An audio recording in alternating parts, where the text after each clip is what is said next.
IndyCar fans, it's Martha, and I want to welcome you to episode 26 of Cruising 41. What a race we had this weekend. It was a very exciting race from the start to the end, and we're going to talk all about what happened this past weekend in Markham in Ontario. It was a chaotic weekend. It didn't start the greatest because unfortunately the track wasn't ready for the initial practice session that was scheduled to take place on Friday. So the calendar and the scheduling got compressed all into Saturday, creating all kinds of issues that we didn't anticipate to have, or they didn't anticipate to have rather.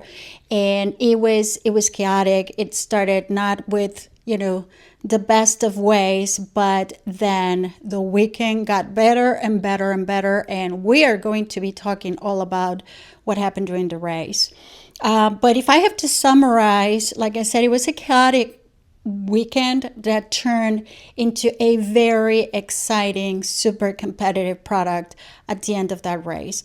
By the way, if you haven't watched that race, you gotta go back and check it out, because that kind of racing, it is one of the major products that you see out of IndyCar, and it was great. So another big headline, potentially the biggest, but I think the chaos that ensued in this race was also kind of like taking on the headlines. But we have a new winner in 2026, Marcus Ericsson. He's won this race, and it is not only his first win in 2026, but it is also his first win since 2023.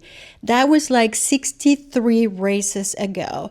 So it is great to see a new winner, but also someone like Marcus Ericsson taking the top of the podium.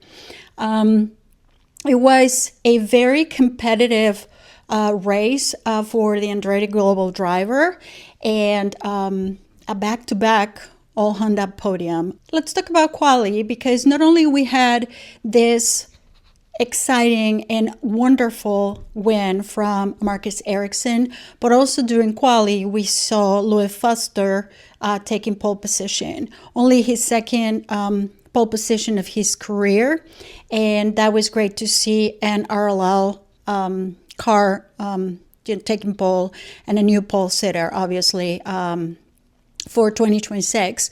Alex Palou, okay, the guy is human, so this is very uncharacteristic of Alex Palou, but he hit the wall on turn 10, and he was out of the Fast Six. He didn't transfer from the top 12 to the Fast Six. That was a surprise, I think, for everyone, because we all know how competitive and how good Alex Palou is, but this was definitely not his weekend. Rinus VeeKay, once again, with a great performance, a great qualifying, and starting sixth. This is the second time, in the last two races that he is able to transfer to the Fast Six. And then, of course, the race came in, and again, I cannot emphasize enough how exciting that race was, how chaotic that race was, and how intense that race was. We saw the start of the race, and there were already some issues at the very start. Kyle Collette, he had an issue at the start of the race. He had to go into the pits. He had a flat left tire, left rear tire, and also he had a bent toe link. I think that's what it's called. Mick Schumacher, unfortunately, because he had a good quali and he was looking very good during the practice sessions. He brought our first caution, and he had contact, and he was into the barriers on lap 14. So sad to see yet another issue like this for Mick Schumacher, and but I have to say, by and large, the rookies did not do too well in this race, even though during the practice sessions it was looking like they were getting very competitive. And I said that too because after that yellow flag from Mick Schumacher, the restart, we had Dennis Hauer, who is another rookie. We had Kyle Collette with his tire issue at the beginning, then Mick Schumacher, the second rookie, and then Dennis Hauer. He was losing significant number of positions at the restart. He had really great track position in the early stages of the race, but then he started to lose ground and lose those positions as a result. On lap 24, we had Felix Rosenqvist. He was out of the race. He had contact at the beginning of the race. And I think that contact was, part of it was with Kyle Collette, which also had an impact on Kyle Collette. So Fro wasn't able to finish the race. Lap 25, Pato was, at that point, he was 11. He started 23rd, and by this point of the race, he was in 11 and looking very competitive, despite also having a little bit of a touch with Dennis Hauer. Lap 42, Louis Foster. Okay, so he was pole position, and he was in charge of this race. He had it under control. He was doing great. But on lap 42, unfortunately, he hit the wall while he was trying to pass Marcus Ericsson, and he was out of the race. That was like heartbreaking because he was in command of the race up until that point, and he was in a great position to win. He led like 32 laps, and he had gone into the pits, and Marcus Ericsson stayed out, and that's how Marcus Ericsson passed him. But he cut the gap, and he was able to get to Marcus Ericsson, and then in that move trying to pass him, that's when he hit the wall and he was out of the race. It was quite a significant impact for him, so thankfully he was okay. Of course, distraught and gutted because of that situation. Lap 53, Kyle Kirkwood also hit the wall. It was turn 3 and he was out of the race. It was also a big impact for him. He was also able to get out of the car. And but what I want to highlight there is Andretti was very competitive in this race. And at the end of the day, the podium, shows that. Because, both Will Power and Marcus Ericsson finished on the podium, with Marcus Ericsson winning the race. So very competitive package, very competitive car that they brought. They're pretty good usually, Andretti, on street circuits. So they demonstrated it this time again. It was a good package, and it gave them a competitive advantage, I think, over the others. But also it gave us towards the end a good competitive racing between teammates. So Roman Grosjean, who is with Dale Coyne Racing, he had a very, very good strategy. A little bit of luck came into it too, so it got there lucky with all the cushions and the timing of the cushions, but he found himself with an outstanding opportunity for a win. For a little while there, it looked like he was just going to take this win after the pit cycles took place. Unfortunately for the ECR team, it was not a good weekend again. The two ECRs were out of the race. Christian Rasmussen was involved in an incident with Scott Dixon. It wasn't, not really his doing, but he was just a bystander, if you will. And the incident was initially between Dixon and Hauer on lap 35, and then it ultimately was an impact with Christian Rasmussen, and Christian wasn't able to finish the race. While Alexander Rossi had contact with Alex Palou, he sort of brushed the wall, or hit the wall slightly, and he had a puncture that resulted in him retiring from the race on lap 66. Another team that had a difficult weekend after it was looking pretty promising was the Rahal Letterman Lenningen team. Like I mentioned, we had Mick Schumacher who brought the first caution, and then Louis Foster out of the race with that impact after he was winning. He was in the lead, not winning, but on lap 59, and we were just restarting from another caution. Nolan Siegel collided with Joseph Newgarden. This was turn 5, and Joseph Newgarden ended up spinning, and Nolan Siegel received a penalty as a result for that touch. Will Power, he was powering up the field and into 6 with 19 to go. And I wanted just to bring that up and super emphasize that and highlight that because he started last. And he, at this point of time, 19 to go, he had moved all his way up to 6. Then with 18 to go, Palou was second, and he was ahead of Scotty Mack and behind Grosjean. And he was looking good. He was looking competitive. He was looking like he had really good performance. And for a moment there, I think we were all thinking like, oh, Palou is just gonna, cut the gap, and then he's gonna pass Grosjean because he was at some point of time less than a second to him. Then with 16 to go, continued to powered up the grid, and he was now in 5th place. Pato was also having a really, really good race, very competitive, and he was able to put in place a great pass to Rinus VeeKay. And at this point of time, he had gained 15 positions by this time during the race. With 14 laps to go, another uncharacteristic mistake by Palou. Remember that I told you about the quali mistake that caused him not to transfer to the Fast 6. And now he ended up, in his chase to Romain Grosjean, he ended up going wide.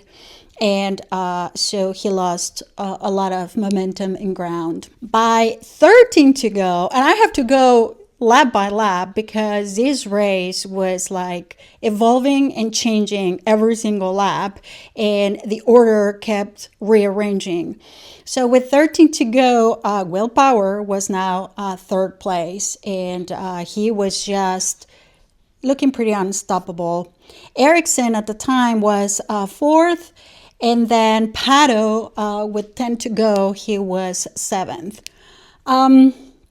Then 9 to go, we had Will Power 3rd and Marcus Ericsson in 4th. 2 Andretti Global teammates, and they were going at it, being very competitive, both of them. And ultimately, Ericsson, with the move that wasn't quite welcomed by Will Power, he was able to get ahead of him, Marcus Ericsson ahead of Will Power, and into gaining that 3rd position. Pato was able to pass David Malukas and Scotty Mack, kind of like in one pass. He was really looking very, very good, and he was looking comfortable with the car, and so he was able to get ahead of both of them, kind of like in one move. With 7 to go, Ericsson was like really, really, really fast. And he was very competitive, and he was able to pass Palou for 2nd. And then he started creating this amazing speed. He was so fast, and he was cutting the gap to Grosjean, who at this point was still 1st position. Power was able to also pass Palou, and he was able to get to 3rd.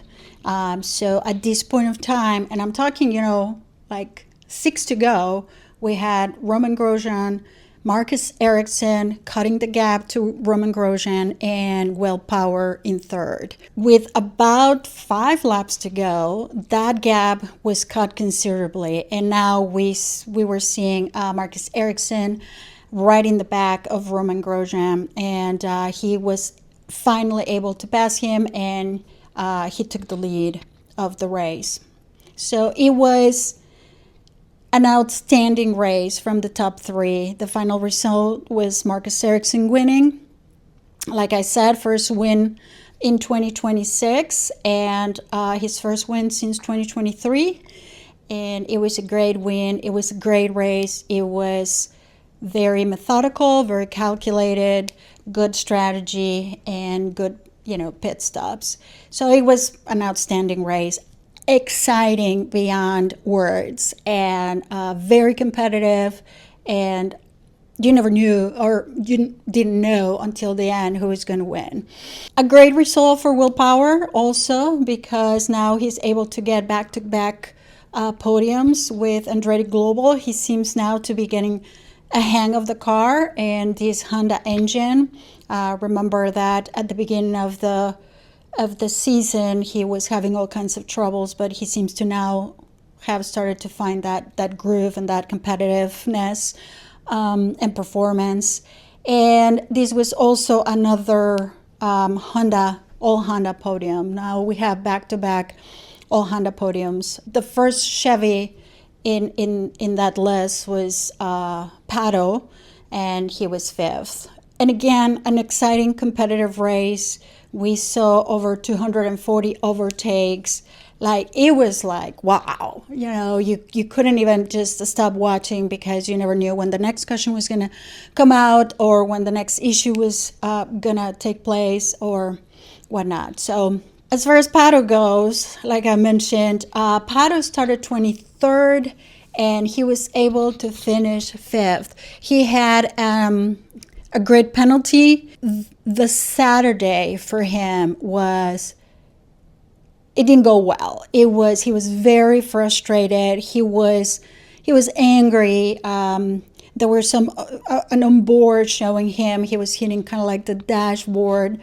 He was not able to extract what he needed, from the car. The package was not there for him, and he qualified, not to his standard, and it was very disheartening to see.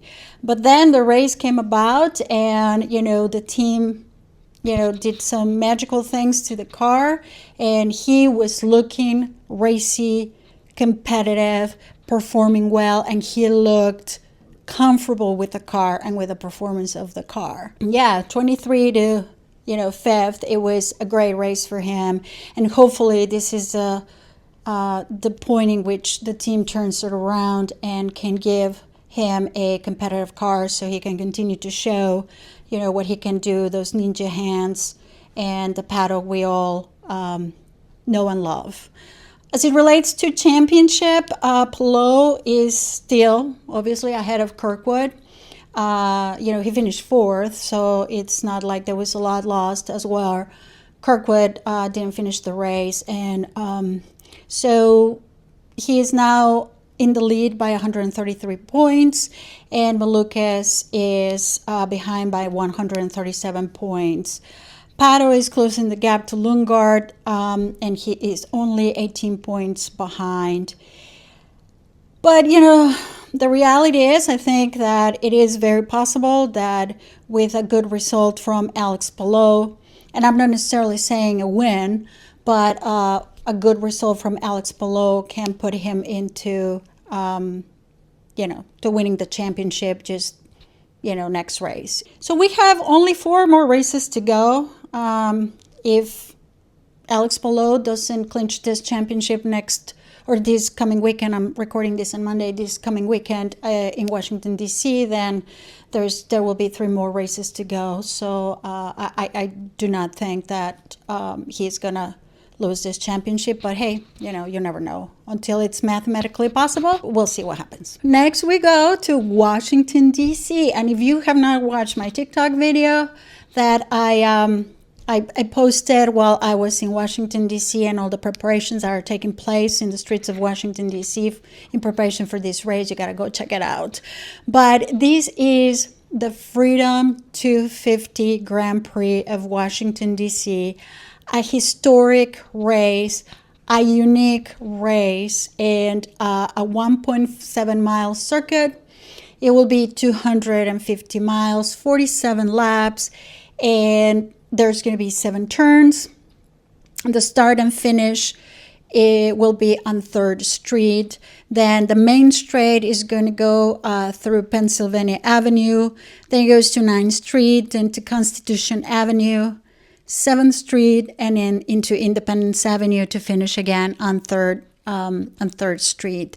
So it is going to be, again, I hope, a very exciting race, because once again, this is a brand new street circuit.